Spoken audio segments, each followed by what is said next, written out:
Hello students, good morning. आज exercise 4.6 पर चर्चा करेंगे कि इस लेसन में क्या पढ़ना है। तो चलिए देखिए, यहाँ पे कुछ आपको क्वेश्चंस दिखाई पड़ रहा होगा। देखने से लग रहा है कि ये सब क्लास 10th में आप लोग पढ़े हैं, बिल्कुल पढ़े हैं, लेकिन यहाँ क्लास 12 का स्टडी आप लोग कर रहे हैं, तो यहाँ कुछ आपका मेथड चेंज होगा।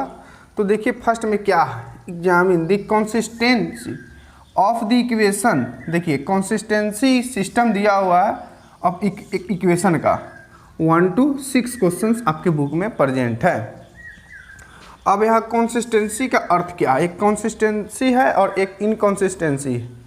तो कब कंसिस्टेंसी होगी और कब इनकंसिस्टेंसी होगी, तो यहाँ पर आपको ये चीज़ समझना है कि ये इक्वेशन हो गया।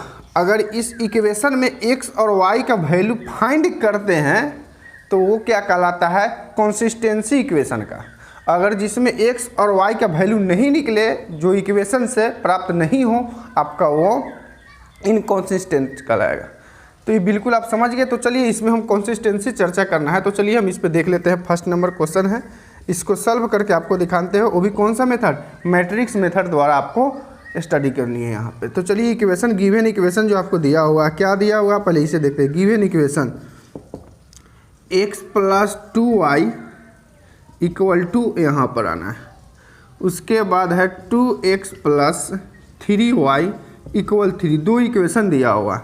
अब इसको मैट्रिक्स फॉर्म में बनाएंगे तो a इक्वल क्या लेंगे, x और y का जो कोफिशिएंट है उसका एक मैट्रिक्स बनाएंगे। तो x का कोफिशिएंट 1 और y का कोफिशिएंट 2, यहाँ x का 2 है और y का यहाँ 3 है, एक मैट्रिक्स हो गया यहाँ पर। और चलिए b इक्वल लेते हैं 2 और 3, निकालना क्या है आपको, x और y। तो चलिए इसे भी ले लेते हैं, x और y। अब आप क्या जानते हैं, x = a इन्वर्स b, यही जानते हैं। तो जो a मैट्रिक्स है उसका पहले क्या निकालना है आपको, इन्वर्स निकालना है। इन्वर्स निकालने के बाद आपको क्या करना है, जो इन्वर्स निकलेगा उससे b से मल्टीप्लाई कर करके और इक्वल ऑफ मैट्रिक्स का काम करेंगे तो x y वैल्यू का फाइंड हो जाएगा वैल्यू। लेकिन यहाँ पर इसका तो डिटर्मिनेंट वैल्यू भी निकालते हैं, तो चलिए डिटर्मिनेंट वैल्यू से ही स्टार्ट करते हैं। 3 में 1 से मल्टीप्लाई करेंगे 3, और 2 में 2 से मल्टीप्लाई करेंगे, क्या होगा यहाँ पर 4, दैट मीन्स क्या हो गया -1। सो इसलिए mode of a not equal 0, 0 के इक्वल में नहीं आया। सो दिस इक्वेशन इज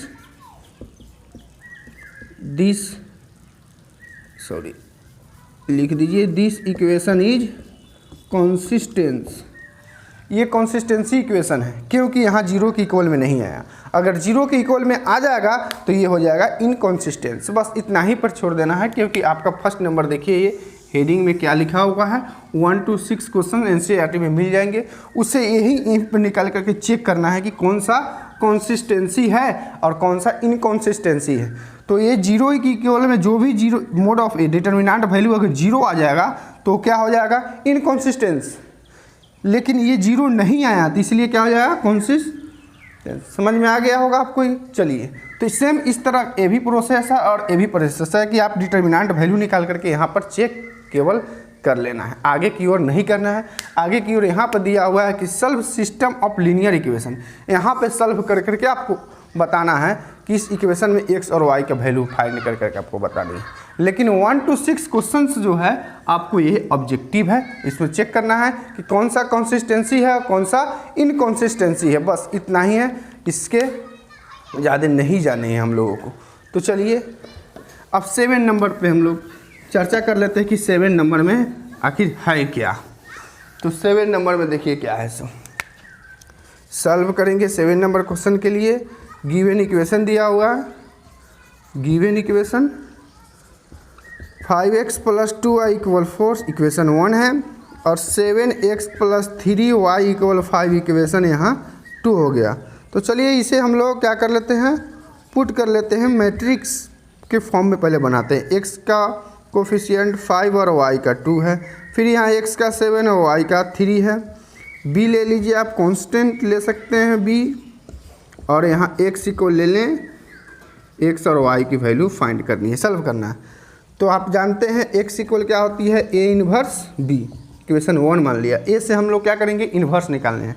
तो चलिए इन्वर्स निकालने के लिए जिस जिस चीज़ की ज़रूरत है, क्योंकि आप इन्वर्स का फार्मूला जानते हैं, A inverse equal 1/mod of ए और adjoint A, that means adjoint निकालना भी है और डिटर्मिनेंट वैल्यू भी निकालना है। एडजॉइंट निकालने के लिए आपको कोफैक्टर की ज़रूरत पड़ेगी और डिटर्मिनेंट निकालने के लिए आप सिंपल जो डिटर्मिनेंट मेथड जानते हैं, कैसे किसी भी मैट्रिक्स का डिटर्मिनेंट निकलता है, उससे निकाल दीजिए आप।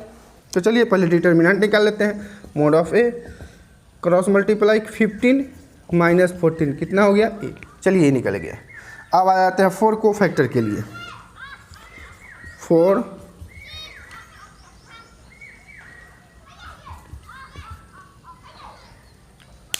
कोफैक्टर की ओर आ गए। कोफैक्टर निकालने के बाद इसे XY का वैल्यू फाइंड कर देंगे। तो चलिए यहाँ पर देखते हैं कोफैक्टर कैसे निकलेगा। A11 निकालेंगे, फर्स्ट रो और फर्स्ट कॉलम।